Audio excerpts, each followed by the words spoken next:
مثال کے طور پہ میں قدیر بھائی سے ایک ایگریمنٹ کرتا ہوں اور میں ایگریمنٹ یہ کرتا ہوں کہ جناب ہم لوگوں نے یہ ایگریمنٹ کیا ہے اور اس کی شرائط جو ہیں وہ 1 2 3 اور 4 ہیں.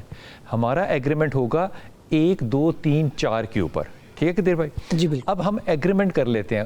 مجھے پتہ چلتا ہے کہ قدیر بھائی نے نہ 1 پوری کی ہے، نہ 2 پوری کی ہے، نہ 3 پوری کی ہے، نہ 4 پوری کی ہے. جب پوری نہیں کی تو وہ ایگریمنٹ نل اینڈ وائڈ ہوگا. بالکل وہ ایگریمنٹ ہو ہی نہیں سکتا. ایسا ہی ہے نا؟ لیکن میں یہ بات تنزن کہہ رہا ہوں. اب آپ کے ہاں جو نکاح ہے اس میں دلہا جان نے بولا جھوٹ، اس نے اپنی بیوی چھپائی، اس نے لکھا کنوارا، اس کی اولاد تھی، اس نے کہا میری کوئی بچے نہیں ہے، اس نے نکاح کر لیا. یہ نکاح سچ کیسے ہو گیا؟ یہ ایگریمنٹ نل اینڈ وائڈ کیوں نہیں ہے؟ بسم رب محمد کریم علیہ الصلوۃ والتسلیم. سب سے پہلے تو یادآوری کا شکریہ. اور یہ عنوان میں سمجھتا ہوں اس پہ بہت ذمہ داری کے ساتھ، سنجیدگی کے ساتھ اور ٹھنڈے دل کے ساتھ سارے پہلوؤں کو ذہن میں رکھتے ہوئے اس پر بات ہونی چاہیے. آپ نے جیسے فرمایا، اللہ کے رسول صلی اللہ علیہ وسلم نے فرمایا کہ اللہ نے رشتوں کو راحت کا ذریعہ بنایا ہے. یہ ایک بنیادی اصول ہے کہ ہر وہ رشتہ اس وقت تک رشتہ ہے جب تک وہ آپ کے لیے راحت کا ذریعہ ہے.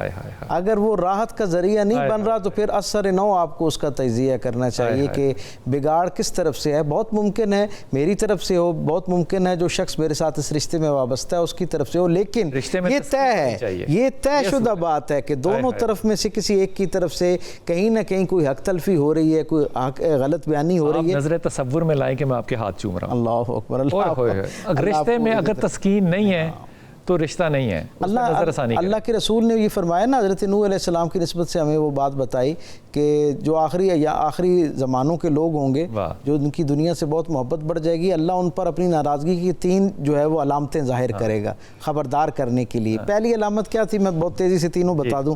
پہلی علامت آپ فرماتے ہیں کہ اسرائیل نے جو ہے وہ جناب نوح علیہ السلام کو بتایا کہ پہلی علامت یہ ہوگی کہ اللہ ان کے وقت میں سے برکت کو نکال لے گا. کیا ہمارے معاشرے میں آج ایسا نہیں ہو رہا کہ ہمارے وقت میں سے وقت نکل گیا، وقت کی برکت جو ہے وہ ختم ہو گیا، ہم اس سے محروم ہو گئے. فرمایا جب وہ اس پہ بھی بے خبر رہیں گے نا، نہیں محسوس کریں گے کہ اللہ ہم سے ناراض ہو رہا ہے، ہم کچھ غلط کر رہے ہیں، اللہ کی نافرمانی کی طرف اپنے آپ کو لے کے جا رہے ہیں، تو اللہ ان کے رزق میں سے برکت کو نکال دے گا. کیا ہمارے رزق میں سے برکت آج نہیں نکلی ہوئی؟ اور تیسری بات شاید ان دونوں سے زیادہ اہم اور زیادہ واضح اللہ کی ناراضگی کی نشانی کے طور پر حضرت اسرائیل کہتے ہیں کہ اس زمانے کے لوگوں کو تیسری خبرداری اللہ کی طرف سے، تیسری وارننگ یہ آئے گی کہ جہاں وقت میں برکت نکل گئی ہوگی رزق میں، اب اللہ ان کے رشتوں میں سے برکت کو نکال دے گا. تو حضرت نوح علیہ السلام نے پوچھا رشتوں میں برکت سے کیا مراد ہے؟ تو کہا رشتوں میں راحت جو ہے وہ برکت ہوتی ہے.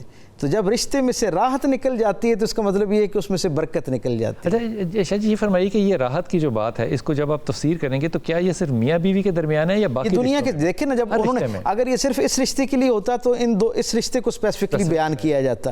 رسول کامل صلی اللہ علیہ وسلم کی زبان اقدس سے جو وحی میں دھلی زبان ہے، اس سے اگر لفظ رشتہ بیان کیا گیا تو اس سے مراد ہر وہ تعلق ہے جسے ہم رشتے کے ذیل میں لیتے ہیں. اب یہاں صرف سوچنے والی بات ایک ہے کہ رشتوں میں راحت کب ختم ہوتی ہے؟ اس کا اساس بنیاد یہ ہوتی ہے کہ جب اس کی بنیاد آپ سچ کی بجائے جھوٹ کے اوپر رکھنا شروع کر دیں.